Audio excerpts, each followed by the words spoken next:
A Rube Goldberg machine is a contraption, invention, device, or apparatus that is deliberately over-engineered to perform a simple task in a complicated fashion, generally including a chain reaction. The expression is named after American cartoonist and inventor Rube Goldberg. You may know Rube Goldberg machines if you played the game Mousetrap.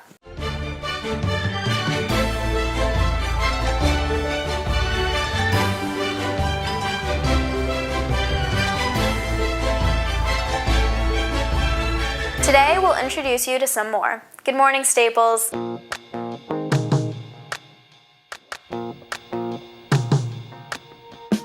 Woke up cold one Tuesday. I'm looking tired and feeling quite sick. I felt like there was something missing in my day-to-day life.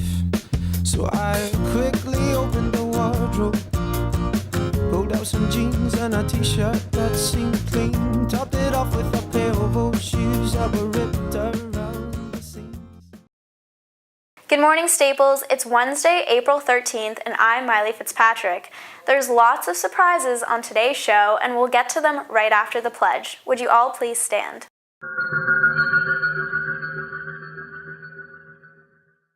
I pledge allegiance to the flag of the United States of America and to the republic for which it stands, one nation, under God, indivisible, with liberty and justice for all.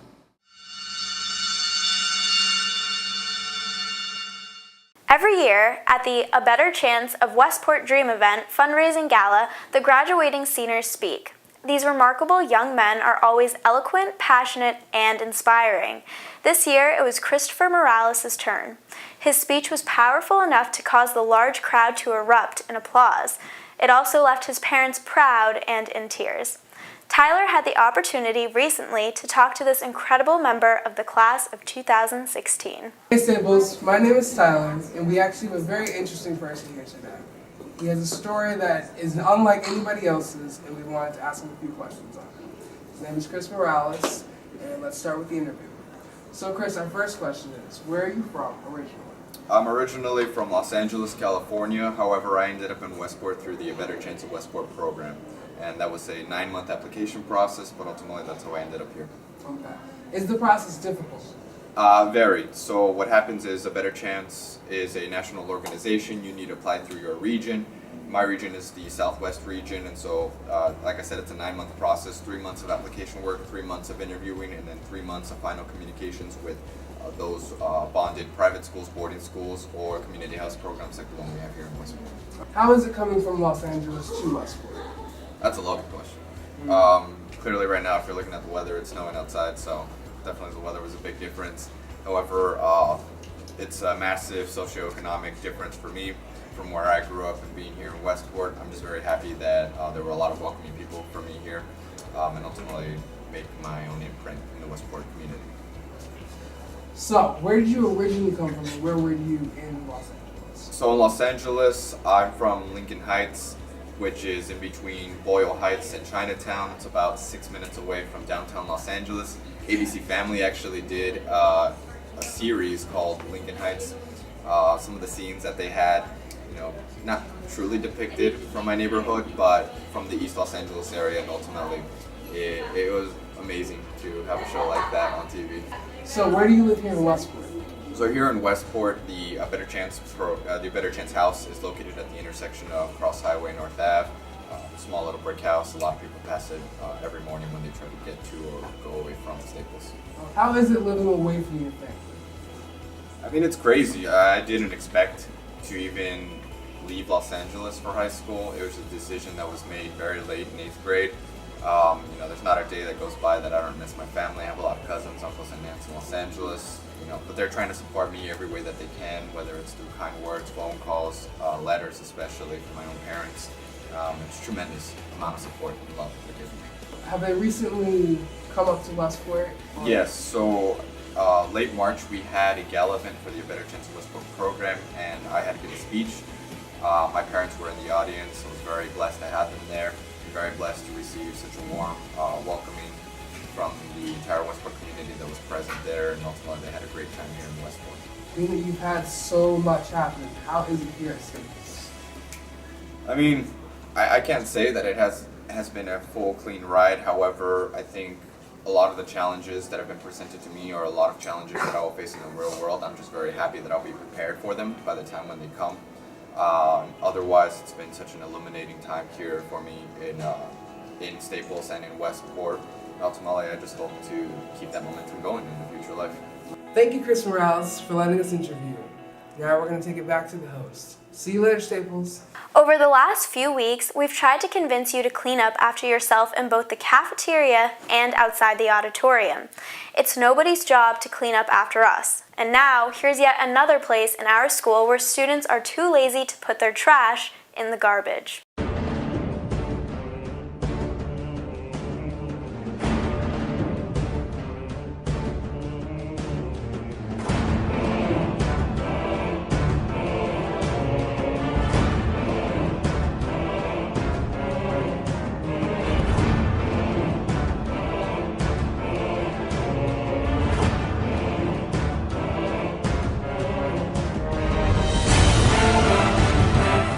Please clean up your stuff in the window seats. It hurts my feelings if you don't.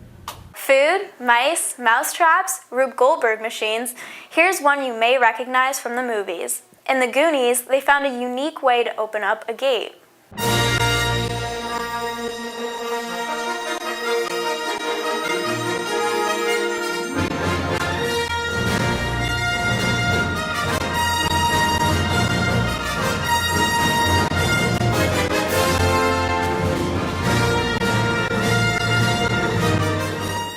In a lot of ways, the high school experience is about figuring out what you want to do, finding your passion.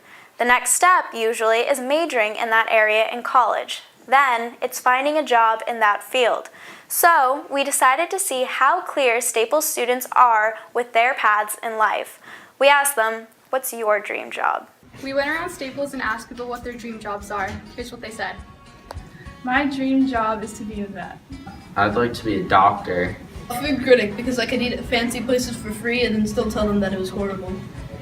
My dream job would be to be a famous movie star. To be rich and famous. My dream job is to be a stay-at-home husband. My dream job is to be your best friend out there, because you're a star, shining down on all of us. My dream job is to not be sick. Well, I really want to be a giraffe, but I don't really have the neck for it. My dream job is to be the next Kim Kardashian. Thanks for the really honest answers, guys. Appreciate it. Thanks. Now Leah is back to enlighten and challenge. Here she is with Real Talk. Good morning, Staples. This is Leah. Welcome to Real Talk. On this episode, we will talk about discrimination versus diversity. Discrimination is the unjust treatment of different categories or backgrounds, such as age, gender, or race, rather than diversity, which is a range of different things. The question, though, does Staples discriminate, and does Staples have diversity? Staples High School has 1,834 students, and out of that, 88% are white. And truth be told, that doesn't define the term diverse. In the past year, Staples has had a diversity day, but it isn't really showing or opening students to different cultures. The term on Diversity Day seems to be openly used to display arts or a wide range of different perspectives of the world around us. Here's what Diversity Day should look like. Diversity Day at Staples should have tables and booths set up introducing different cultures that Staples students don't see every day, such as Puerto Rican, Haitian, Brazilian, Filipino, Egyptian, and various others. An assembly should be held to display art, dances, and stories shared by people who are or have been struggling based on their cultures and their relationship with America. Some may argue we are required to take a world class about a different culture, or in a culinary class, we make food from different cultures. Does this open your mind to the various traditions and lifestyles of someone else, like me? Think about it. I'll be back for another Real Talk. And remember, Staples, the confines of the community does not define the world or its content, and it is not dependent on all the vacations that are taken to exotic places who drench their beautiful culture in tourism for the sake of money that show how open-minded you are. It is dependent on you going and experiencing the world for yourself. So think about it. I'll be back next week with another episode of Real Talk. Now back to Miley. Thanks, Leah. Now let's check out the world of sports.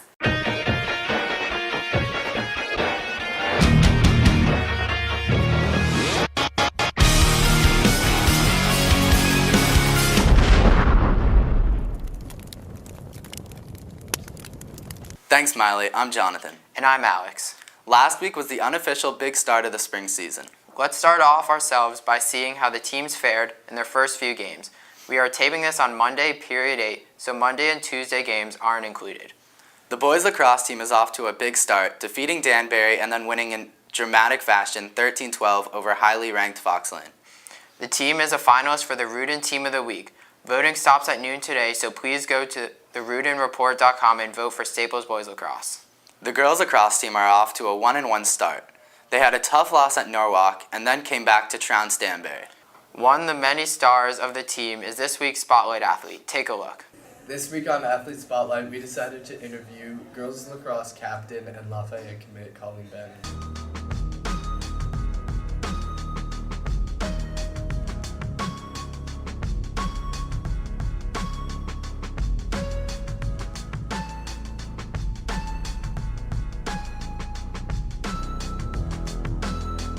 What's your experience been like as a captain? It's been a lot of fun. We have a great group of girls, so I'm really excited to try to help lead the team with our other captain, Georgia Nicklin. Who are some key players that we should look out for this season? Our goalie, Alexa Morrow, she's committed to Villanova. She's probably the best goalie in the state of Connecticut, so we're really excited to see what she brings. Freshmen Ellie Fair and Sam Facilio have really already contributed a lot to the team, so I would say look out for those people on the field. We know you committed to Lafayette this summer. Can you tell us a little bit about your experience? Yeah, it was a really stressful experience. It was probably like over a year being in the recruiting process. But this actually last spring, the Lafayette coach was coming to watch Amelia Heisler play, and that's when she saw me. So I committed last summer, and it's really nice. A lot of stress is off my shoulders now, so I'm really excited. Thank you, Colleen. Now back to the host. You can check out Colleen and her teammates tomorrow at 4 at Ginny Parker Field as the girls host Newtown.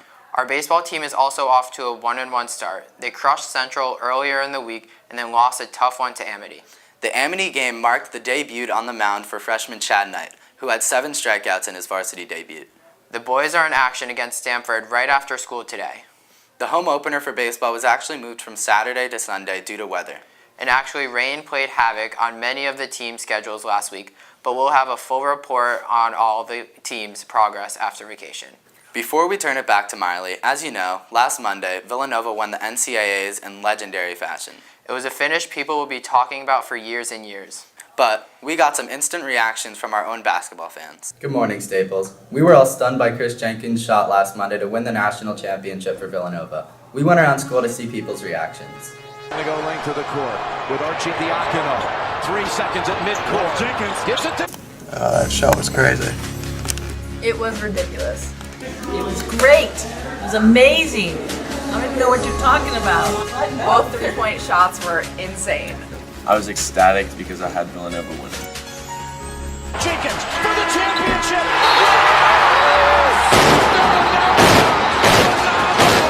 The national champions with Jenkins hitting the winner at the buzzer.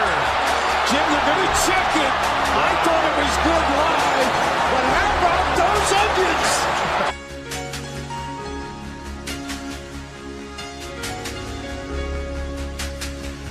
That shot will definitely go down as one of the greatest in the game. Now back to the host. So there are varsity home games today for baseball versus Stanford and girls tennis versus Weston. Tomorrow at home, girls lacrosse host Newtown and boys tennis welcome Fairfield Prep. Support our incredible student athletes by watching them in action. Now let's send it back to Miley to finish off the show. Thanks, guys. Okay, here's the real reason for this Mousetrap Rube Goldberg stuff today.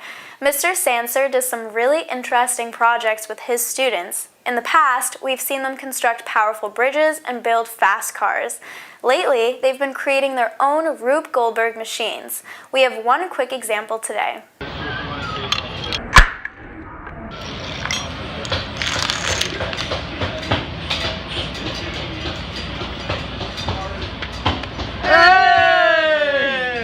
After vacation, we'll try to track down the tech students for some background on the project.